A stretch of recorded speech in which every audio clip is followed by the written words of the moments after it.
What's going on, people? We are top of the league.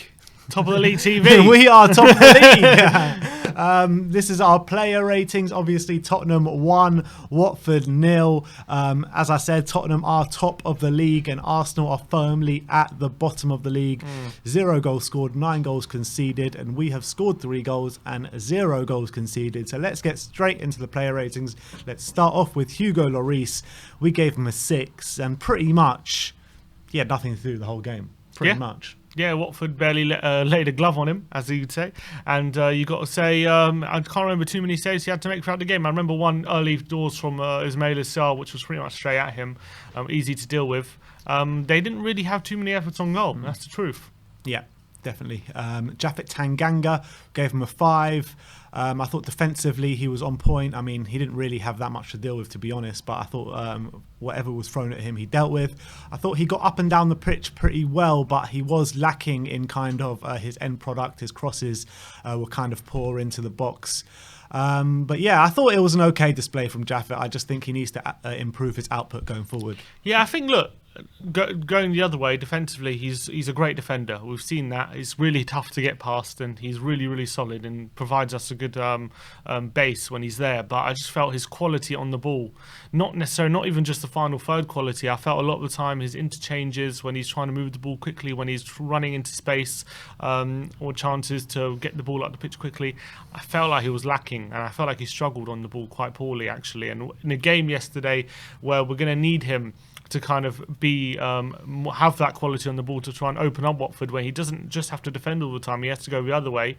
He's got a lot to improve on, I feel. So I'm not saying he won't improve on it. I'm just saying it's a new kind of aspect of the game he needs to look at, because if he's going to be our long-term right back, he needs to be good he needs to be good on the other end of the pitch, not just in his defensive third. Yeah, and he kind of looks a bit awkward going forward, doesn't he? Yeah, he does. It doesn't look like it's natural to him. But look, he is a young player. Hopefully he can improve. But there are rumours that we are set to bring in a new right back in the next few hours. So look, we'll see what happens with that one. But let's move over to Davinson Sanchez. We gave him an 8. I mean, this guy is a bit of a man reborn this season. 3 brilliant performances so far in the league. And yesterday was absolutely no different. Really commanding from the back, really aggressive, getting up the pitch, and his pings. I've never seen him play the ball like that. He was playing the ball over the top so many times during the game, and they were pinpoint. I remember one notably to Bergwijn, and the guy is just he's getting better. But look, I think that we've seen good performances from Sanchez before. We've seen a string of good performances from Sanchez before. It's over the long stretch of a season is what I'm worried about. Yeah, and you got to say he was absolutely brilliant. He started the season brilliantly. For me, he was my man of the match. I gave him my man of the match in this one. I thought he was just impeccable. Josh King had him in his pocket all day. I thought he helped out Tanganga really well up against the Watford winger as well. Whenever if Tanganga was ever struggling, and I thought not just at the back. I thought his aggression. He was sometimes caught midway through the Watford half. He wasn't scared to go forward. He looks so much more authority on the pitch now. He's so much calmer. He looks like he's got so much more aggression about him. He looks more confident. He's confident to bring out his passing range as well, which we've never seen, as you said. So I'm really happy with him at the moment. And at the moment, I'm guessing he's convincing Tottenham not to go into the centre-back market at the moment, because he's just playing so well. And you got to give him all the praise, because we know he was one of the centre-backs we looked to move on at the beginning of the summer, but I think he's played away back into his plans, and you got to give him praise for that. Definitely. We move over to his centre-back partner, Eric Dier, who also put in a very good performance. We gave him a 7. I thought as well, he dealt with pretty much everything that came his way. Commanding aerial presence from Eric Dier, and he saved the goal. He saved the goal in the first few minutes of the game. There's no two ways about it. So well played, Eric Dier, and keep it up. Yeah, and a few times when Ismail Assar was getting down our right-hand side, he was able to cut out his crosses and passes into the box and make some good interceptions. That was really good. In the air as well, very dominant. And again, I don't think we didn't see as much of him out in possession as we saw as Davinson Sanchez. But again, a very calm performance. I think they've started the season so well together, unbelievably, after everyone wanted them out last year. You got to say they're really proving everyone wrong. Exactly, 3 clean sheets in a row. You can't really complain. Moving over to Sergio Aurier, we gave him a 6. Didn't have that much to do. Well, actually he did, because I thought he kind of struggled with Ismaila Sarr in the first 15 minutes, where Sarr really put him under pressure. But I thought he dealt with, after that, he dealt with him quite well. And I think that it was a good display from Reguilón, but I think that going forward, again, found wanting, and not really that many good quality crosses into the box from him. Yeah, I thought his interceptions again really on point. He's doing so well with that, getting in front of the winger and you know, anticipating the passes. He's getting really good at that. But in the final third, he wasn't able to help the team as much as we would like. He got into some good positions, but wasn't able to find any good crosses or passes. So we know he has it in him. He just didn't provide it yesterday. Ismaila Sarr, yeah, the only way we could stop him was fouling him, and that was one of the things yesterday. But he's one of the best wingers in one-on-one situations, so I'm not going to denigrate Reguilón too much for that, because, you know, at the end of the day, it didn't cost us, thankfully, and Sarr didn't really get into too many dangerous positions, as much as like someone like Adama Traoré did last week. But again, I think he's another decent display from Reguilón. He started the season very strongly. Moving over to Pierre-Emerick Hazard, who was my man of the match yesterday. I thought he was absolutely incredible in that centre of the park. Showed that leadership quality, always shouting at his neighbours and his players to get in position. And literally, he's got that leadership quality, Hazard. His passing was on point. He was going up and down the pitch in a kind of box-to-box role. And I really liked Pierre-Emerick Hazard's performance yesterday. Yeah, his passing was brilliant, actually. He played some really nice through balls to Tanganga on the right hand side, which we couldn't make the most of. Yeah. And some switches of play. It was really good to see. Unfortunately, though, not unfortunately for Højbjerg, just unfortunately for the team, when Højbjerg is our most creative player and we're relying on him for creativity, that was a bit of an issue. Not because of how good he was or anything to do with Højbjerg, because I thought he was excellent throughout the game. But when he's not like the most creative passer or creative player, and he didn't really, as much as he was playing some good passes, he wasn't playing many through balls or creating actual chances for Tottenham to score. It was just he was putting us into good situations which we didn't make the most of. So I think that's why maybe we need a bit more creativity. But yeah, look, he was brilliant, aggressive, as you say, in the middle of the park. Gave Sissoko a really tough time in the middle. And I thought he worked really well with the other centre mids as well. So another great display by Pierre. Definitely, which moves us over to Ollie Skipp. We gave him a 7.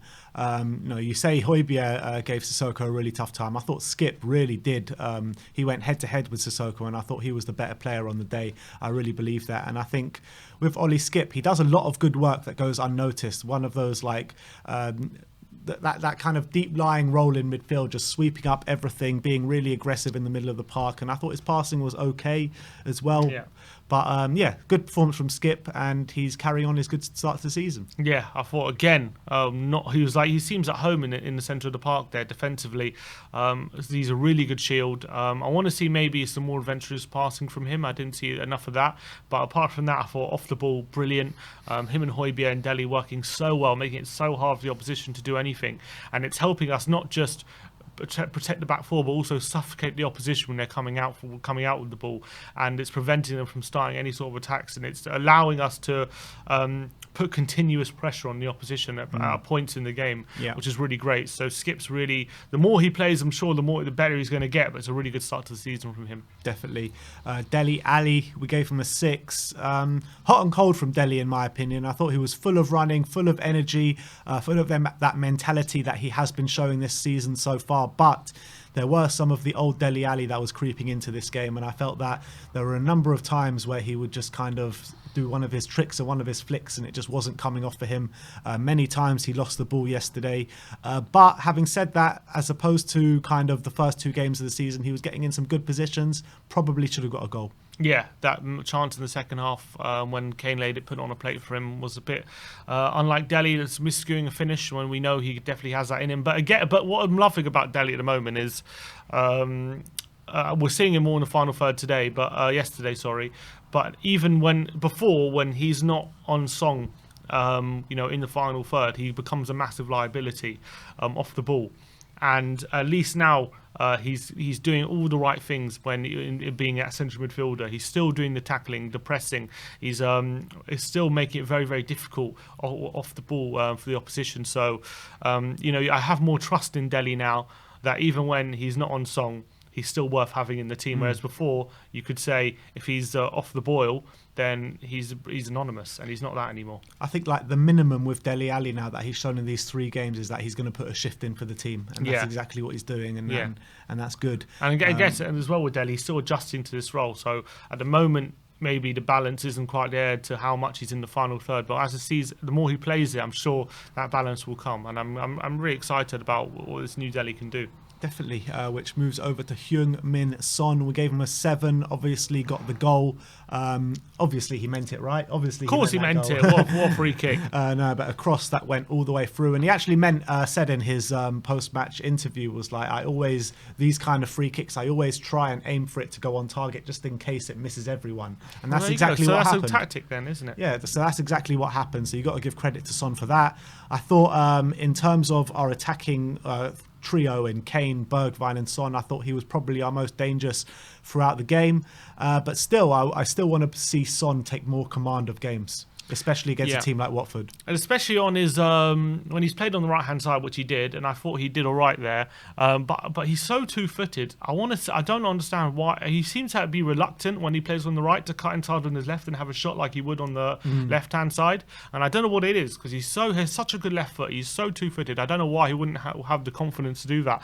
He seems to always want to go on the outside, and because we know his right foot's his strongest, maybe he just feels more comfortable doing it that way. But I want to see more, if he's playing that role, I want to see him be more effective in being an inverted winger as well, because it means he can be more unpredictable in that sense. But I did think at the end of the day, throughout the 90 minutes, I agree, he was our most dangerous attacker. He was the one creating chances, especially in the second half on the breakaway. A few times he was able to set things up, and a solid display from, not his best, but a solid display from Son. Steven Bergwijn, we gave him a 6. I thought he started the game really well. I thought maybe in the first half he was probably our most dangerous outlet, vanished a bit in the second half. But I think with the first half, yes, he was a dangerous outlet, but I felt like he was taking it past men, but then hesitating to put the ball in, and never really getting a good ball into the box at the end of the day, where you really expect someone like Steven Bergwijn, when he's playing on the left-hand side, his strongest position, with Harry Kane in the box as well, to get some good crosses in, and he just failed to do that. But I do like the energy he's bringing to the team. Yeah, it's more the shooting for me. I don't think he got in a few positions where if he took the right opportunity to get a shot off, he could have maybe got a shot on target or something. And I think he may have seen like a sea of bodies in front of him and decided against it. Seems a bit too hesitant, doesn't he? Yeah, but he was very good. What I like about it, he's very, very confident. He seems a lot more confident on the ball now than before, and he seems a lot more willing to be a bit more direct and a bit more go at the defenders and commit people, and that's really, really positive from Bergwijn. So as much as he didn't do maybe enough to hurt Watford seriously in front of goal, at least he was dangerous in the final third, and I thought he looked good again, especially for the opening hour or so, and then I think it was rightly taken off for Lucas in the second half. Harry Kane, the last of the starting 11, we gave him a 6, first Premier League start since last season. And look, he put in a lot of good work for the team. He was dropping back, playing some nice balls, but I felt like in his actual striker role, finishing the chances, getting chances off, I don't think there was just something missing there for me from Harry Kane. Should have had a goal. I mean, the Harry Kane of last season would have gobbled up a goal in that game, that's for sure. And I feel if he would have put that goal away, I mean, that was game over and we wouldn't have to worry for the rest of the game pretty much. But not the Harry Kane of old, that's all I'm going to say. Not quite his best, but I don't think he was bad by any stretch. I think his passing was pretty solid. I think in the first half as well, I see a lot more pressing from Kane. I don't know if you noticed that, but he was pressing a lot more than maybe we'd sort of seen last season from the front.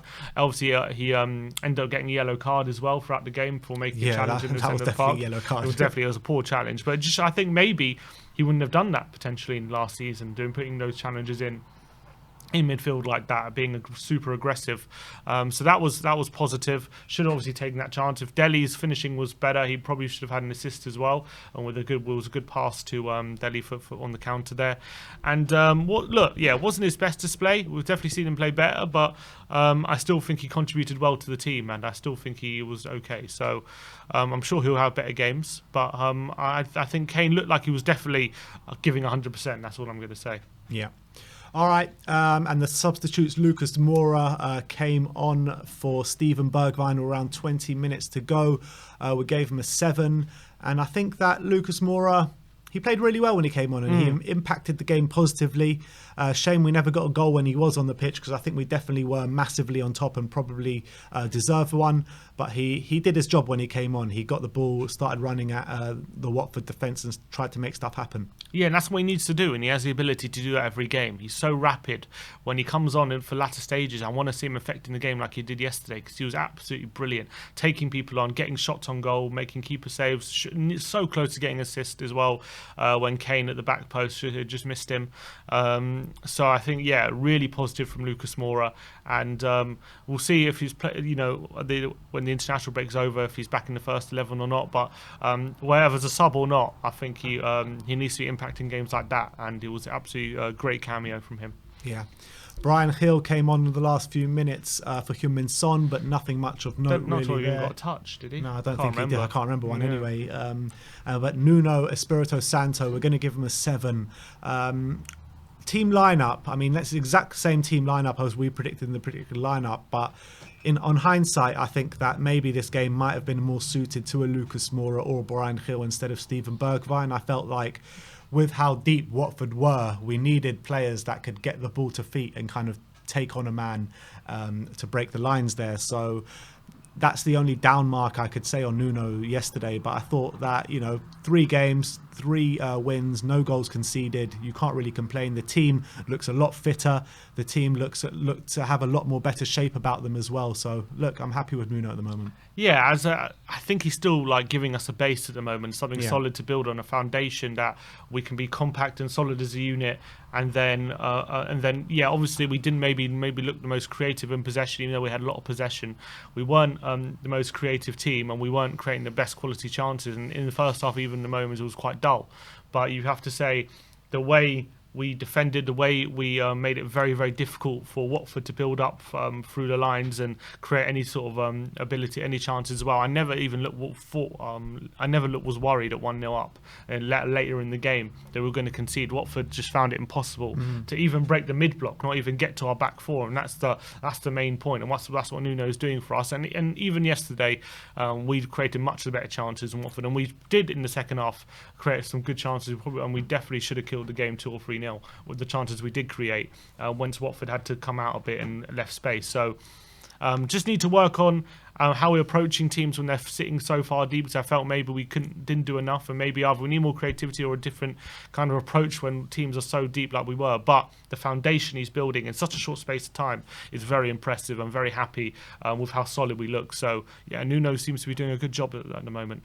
All right, so that is our player ratings. We go into the international break top of the league, while Arsenal sit firmly at the bottom Never of the get bored league. of saying that, do you? Never get bored of saying it. I literally kept repeating it on the watch-along last night. Not the watch-along, the post-match fan show.